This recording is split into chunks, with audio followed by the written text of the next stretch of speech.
छठे अध्याय के दूसरे श्लोक में हम लोग प्रवेश कर रहे हैं। भगवान श्री कृष्ण ने जिस प्रकार से एक योगी का, सन्यासी का चित्रण किया है, कहा कि तुम कर्म योगी हो, ज्ञान योगी हो, भक्ति योगी हो, जिस भी प्रकार का जीवन जी रहे हो इस संसार में, तुम्हें कुछ चीजों को बहुत ध्यान देकर जीवन जीना होगा। उसमें उन्होंने कहा, यह सन्यास यम सन्यास मिति प्राहुर योगम तम विद्धि पांडव न ह्य संन्यस्त संकल्पो योगी भवति कश्चन। अर्जुन, सन्यास ही योग है, ऐसा जानो। सन्यासमिति योगम प्राहु, सन्यास ही योग है, ऐसा तम विद्धि पांडव। हे अर्जुन, तुम ऐसा जान लो, सन्यास को ही योग कहा गया है। आगे फिर वो कहते हैं कि जो व्यक्ति संकल्पों का त्याग किए बिना, मतलब सन्यास त्याग, सन्यास संकल्प का करके, संकल्पों का परित्याग किए बिना कोई भी पुरुष कभी भी योगी नहीं बन सकता। अभी यहां संकल्प से मतलब क्या हुआ? संकल्प से मतलब हुआ कि जिन चीजों को प्राप्त करने के लिए आप अपने मन में दृढ़ संकल्प लेकर चलते हो और वो संकल्प तुम्हें संसार की ओर खींचने के लिए तुम्हारी सारी ऊर्जा को अपनी ओर बहा ले जाते हैं, निश्चय करके। जैसे कोई व्यक्ति क्रोध से भरा हुआ हो और उस समय बदला लेने के लिए मन में निश्चय करके चलता है, जो भी होगा देखा जाएगा, अब तो मैं बदला लेकर छोड़ूंगा, तो संकल्प हो गया उसका पूरा, मन में दृढ़ निश्चय हो गया। और दृढ़ निश्चय कितना, पूरी ऊर्जा लगा देगा उधर। उसको न वक्त का ध्यान रहेगा, न और कोई कार्य दिखाई देगा, बस अब तो जो होना हो जाए। बार बार के रोज रोज के दुखी होने से अच्छा है आज एक बार में इलाज हो जाना चाहिए। कभी कहीं पर भी कितने प्यार से रह रहे हो, पति पत्नी दोनों में झगड़ा हो जाए और पत्नी शुरू हो जाती है, इतने दिन हो गए दुख भोगते भोगते, इतने दिन हो गए इनकी बातें सुनते सुनते, आज तो जो होना हो जाए। और पति जो है वो गुस्से में आकर कहे निकलो घर से बाहर, वो कहे चलो निकलो, आओ बाहर सड़क पर।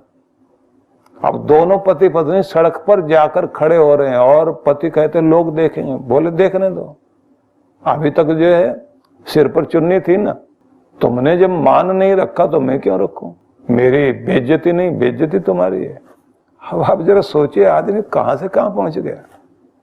तुम्हारे कड़वे व्यवहार को सुनते सुनते सुनते सुनते महसूस करते करते अब वो जोश आ गया, गुस्से में आ गए। अब उस गुस्से का उफान कहां तक आ गया, बोले वो संकल्प बन गया, अब तो जो होना हो जाए, अब तो मैंने कोई बात और सुननी ही नहीं है, कुछ और देखना ही नहीं है। अब ऐसे में आप क्या कहेंगे?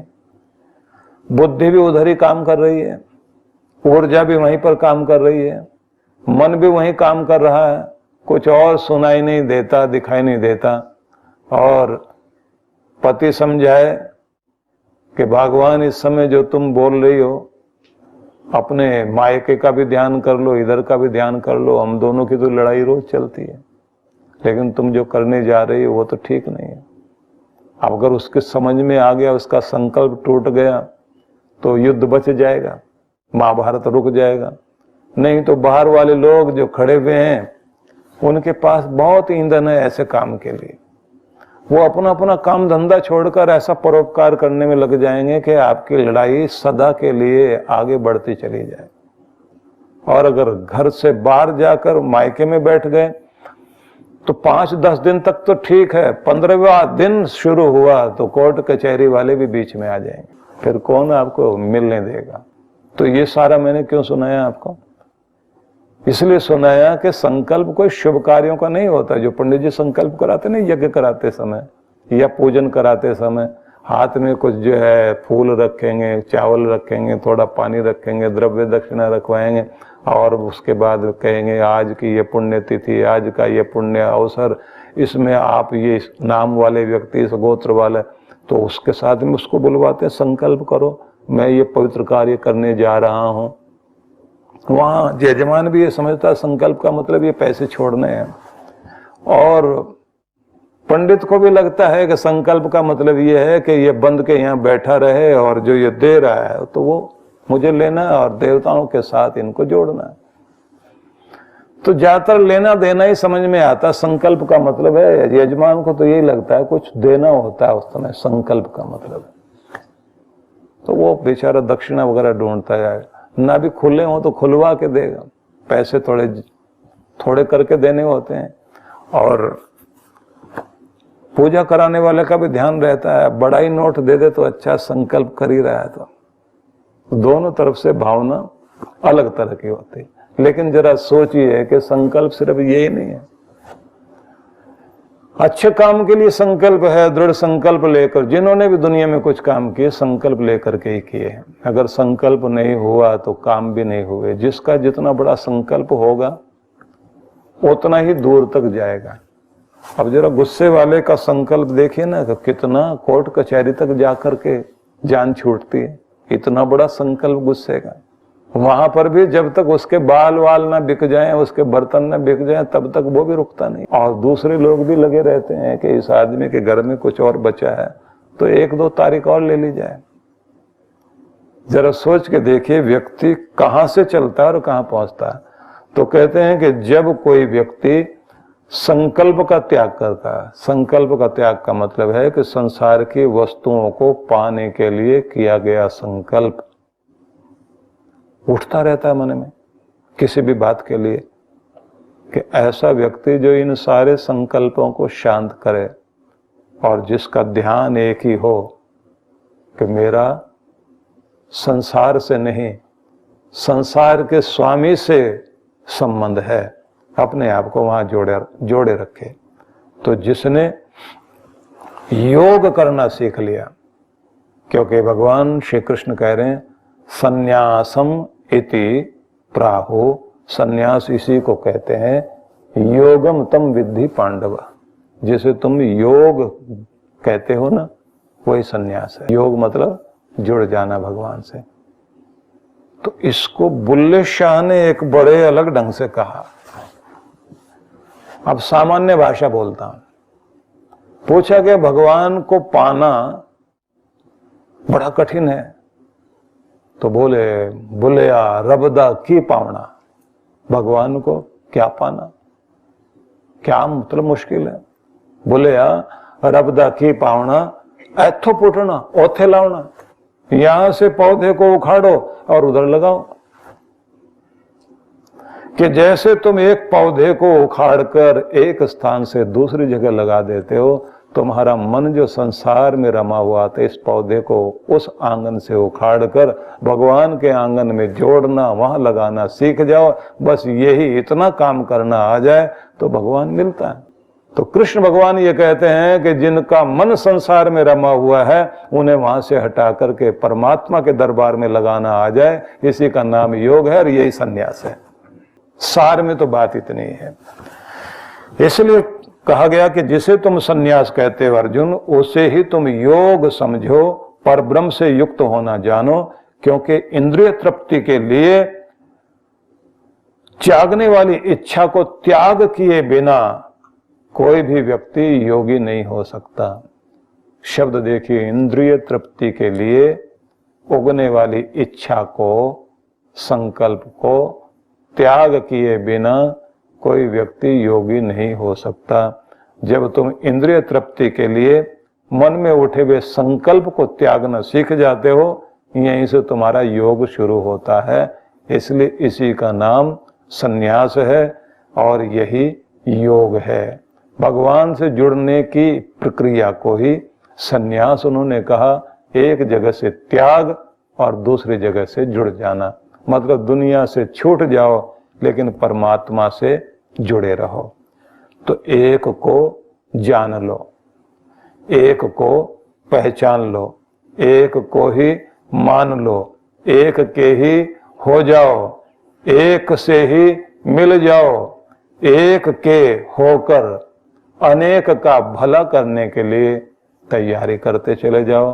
अनेक है संसार, एक है संसार का मालिक, एक के प्रति ही तुम्हारा मन केंद्रित हो जाए, एक के लिए रहो और नेक बनकर रहो, अनेकों के लिए नेक कर्म करते चले जाओ, लेकिन कहीं पर भी किसी भी प्रकार से स्वार्थ भावना नहीं होनी चाहिए।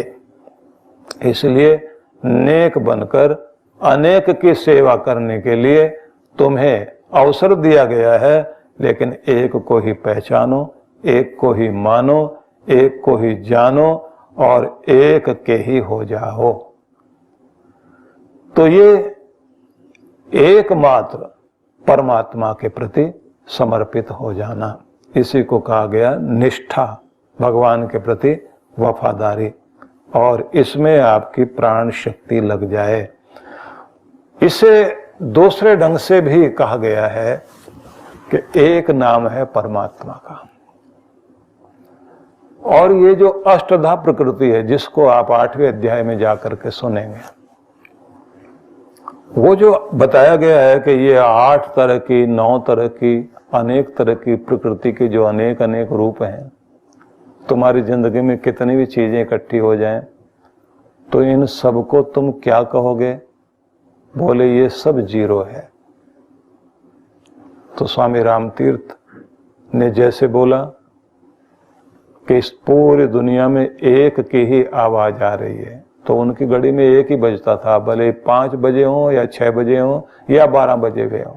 उनसे जब भी पूछते थे कि क्या बजा, तो वो बोलते थे एक, मतलब एक बज रहा है, भगवान ही बज रहा है दुनिया में। और रामकृष्ण परमहंस क्या कहते थे?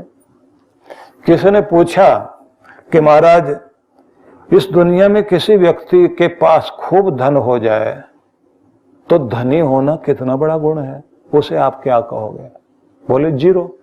सारी जिंदगी मेहनत करने के बाद सिर्फ केवल तुम जो है जीवन जीने का साधन जुटा पाए हो, जी तो नहीं पाए, तो जीरो है वो। तो कोई आदमी गुणी है और गुणों में बहुत आगे पहुंच गया, बोले केवल गुणी है ना? बोले हाँ गुणी है।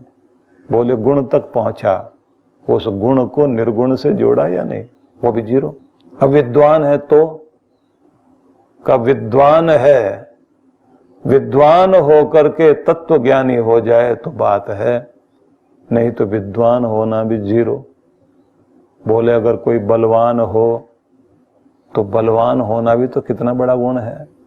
बोले बलवान होने के साथ अगर उसकी बलवत्ता परमात्मा के लिए है और उसी के लिए कार्य करता है, तब वह स्वयं को बलवान नहीं मानेगा।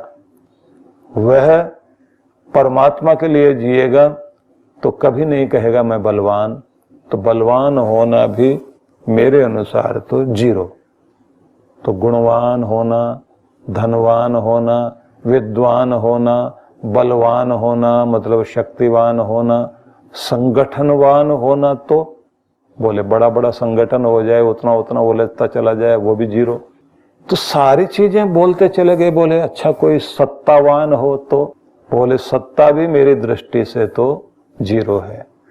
बोले महाराज ये तो 7 हो गए, तो सारे जीरो मतलब सारी चीजें एक आदमी में हो तो? बोले सारे जीरो ऊपर नीचे करके या आमने सामने लिखते चले जाओ और उनको सबको जोड़ो। बोले जोड़ के आएगा? बोले जीरो।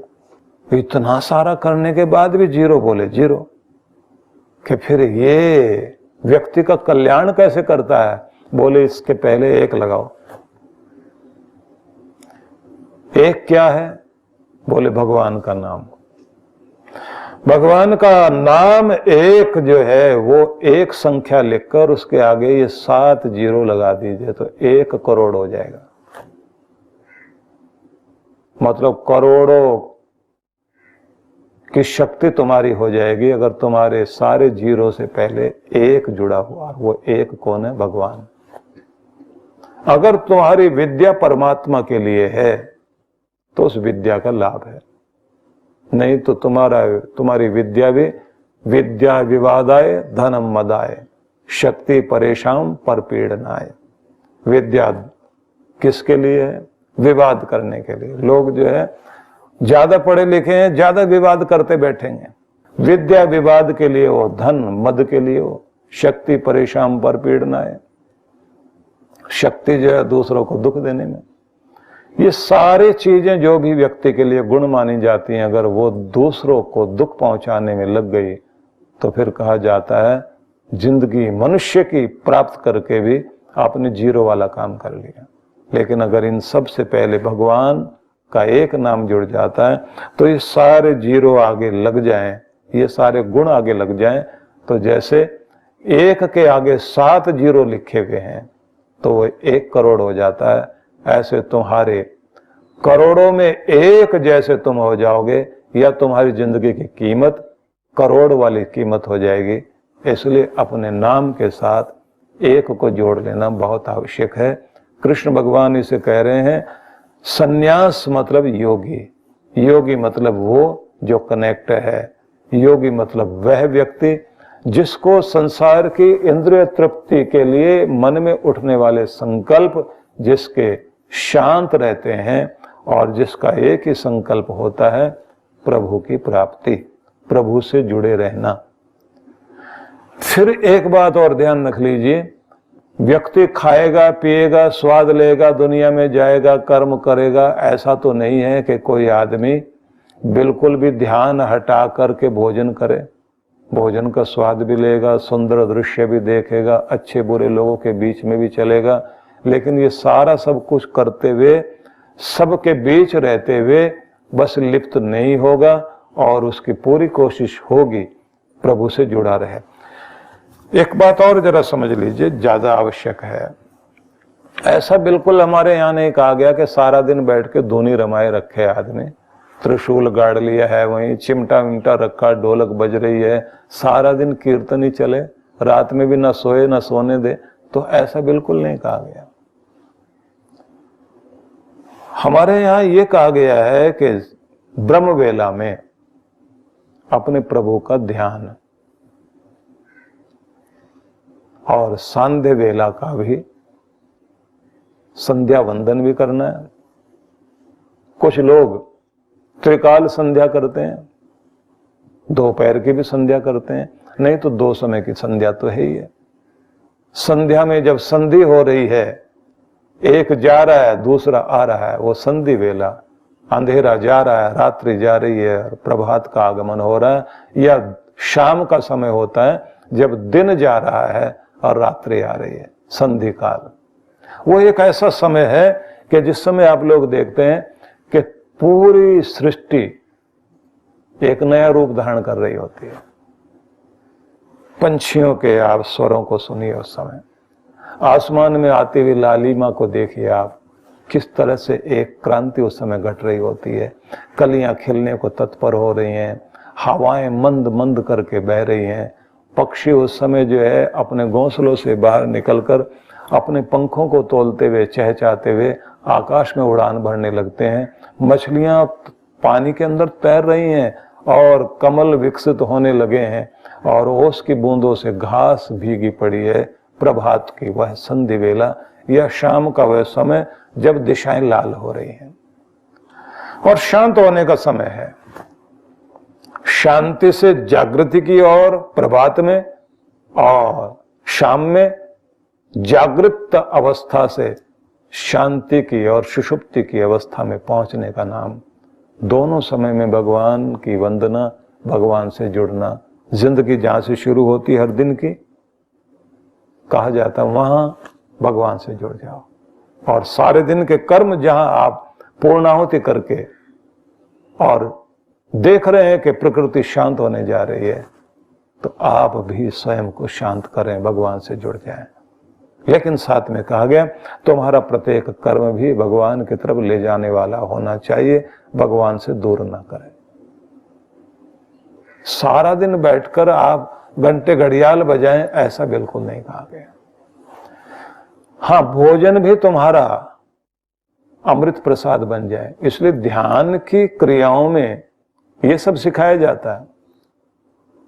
अभी जो हम लोग ध्यान की प्रक्रियाएं शुरू करने जा रहे हैं, उसमें यही एक बड़ी महत्वपूर्ण बात होगी कि तुम सुबह अपने भगवान का ध्यान करें, लेकिन रात्रि में सोने से पहले भी एक बार उससे जुड़ जाएं, और दिन में अपनी दिनचर्या को, अपने प्रबंधन को इस तरह से सुंदर बनाएं। उसकी विधियां सिखाई जा रही हैं कि कुछ भी नहीं करना, सारे दिन में काम करते करते कोई मुश्किल बात नहीं है, बस थोड़ा सा परिवर्तन लाना और अपने जीवन में देखिए कि क्या रूपांतरण होता है। वही आप और आपकी दुनिया बदल जाए। थोड़ा सा परिवर्तन लाना है। बिल्कुल उसी तरह का ये परिवर्तन, थोड़ी सी क्रिया होगी कि जिस तरह से एक पूरे दूध को गर्म करने के बाद उसमें ठंडा करते हुए जब आप 2 बूंद खटाई की डालते हुए या जामुन देकर उसे दही बनाते हैं, दूध का रूप बदल जाता है, तभी तो मक्खन प्राप्त होता है। दही बन जाए, दही को मथें, फिर मक्खन प्राप्त हो।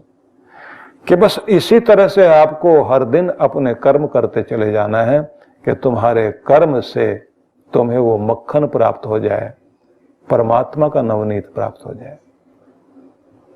कर्म छोड़ने नहीं है।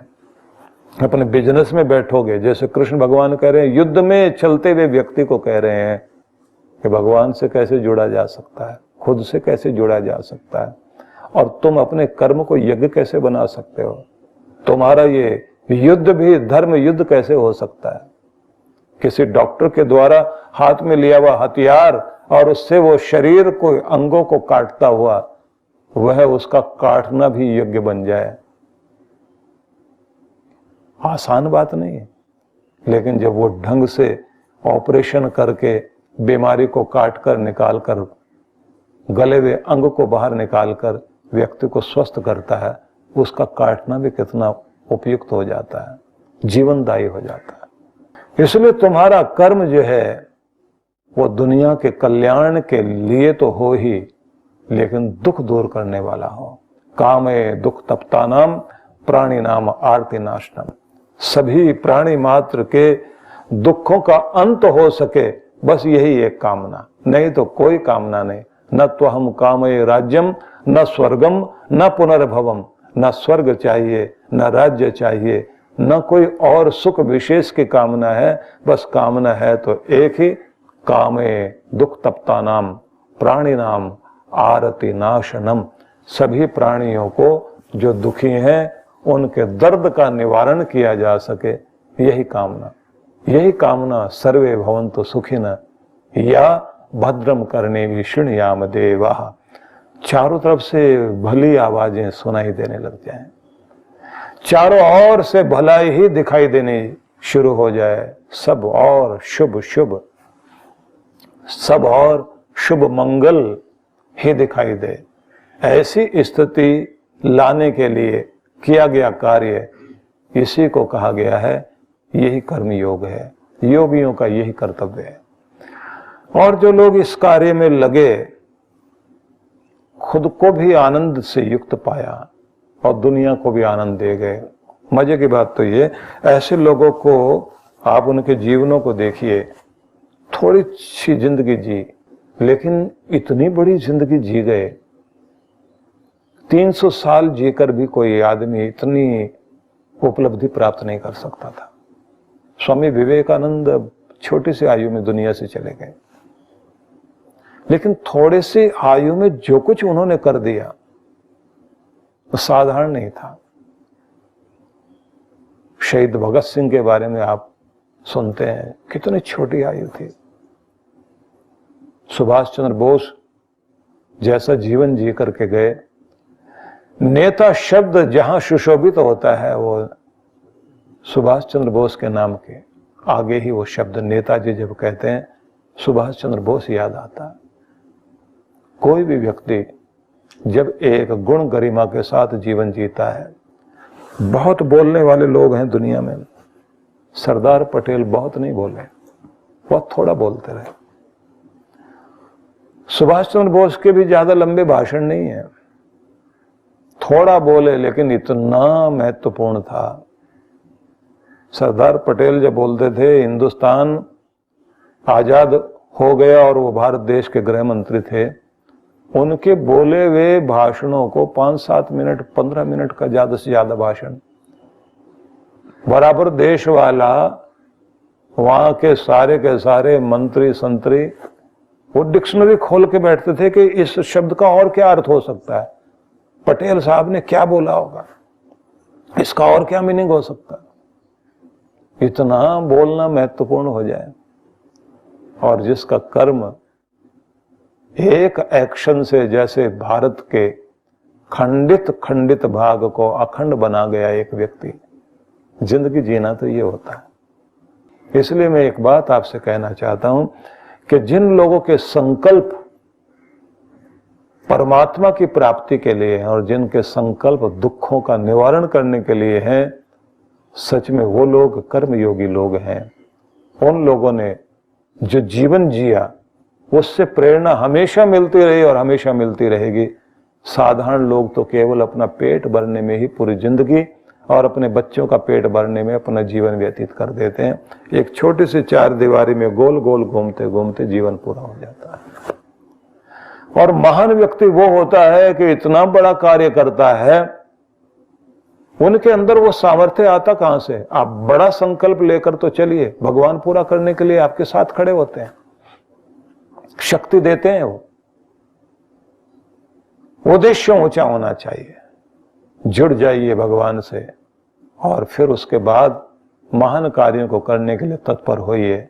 आपका साथ देने के लिए वो आपके साथ खड़ा मिलेगा।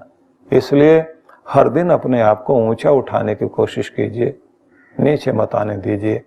आगे जाकर के ये कहा कि कौन है वे लोग जो योगारूढ़ हैं या योग की कामना करने वाले लोग हैं, उस पर भी हम लोग विचार करेंगे। लेकिन बड़ा महत्वपूर्ण अध्याय है ये, इसको श्रद्धा भाव से विचार करना। आप भगवान जब कह रहे हैं कि तुम उसी को सन्यासी मानो जो योगी है, वह सन्यासी जिसने त्याग कर दिया है संसार के भोग तृप्ति की कामना को, लेकिन भावना एक ही है कि मैं कनेक्ट रहूं अपने परमात्मा से। तो आप सबके लिए मंगल कामनाएं, और कल फिर हम लोग गीता के नए संदेश के साथ एक दूसरे के साथ मिलकर भगवान श्री कृष्ण के अमृतमय उपदेश को ग्रहण करेंगे। ओम शांति शांति शांति ओम।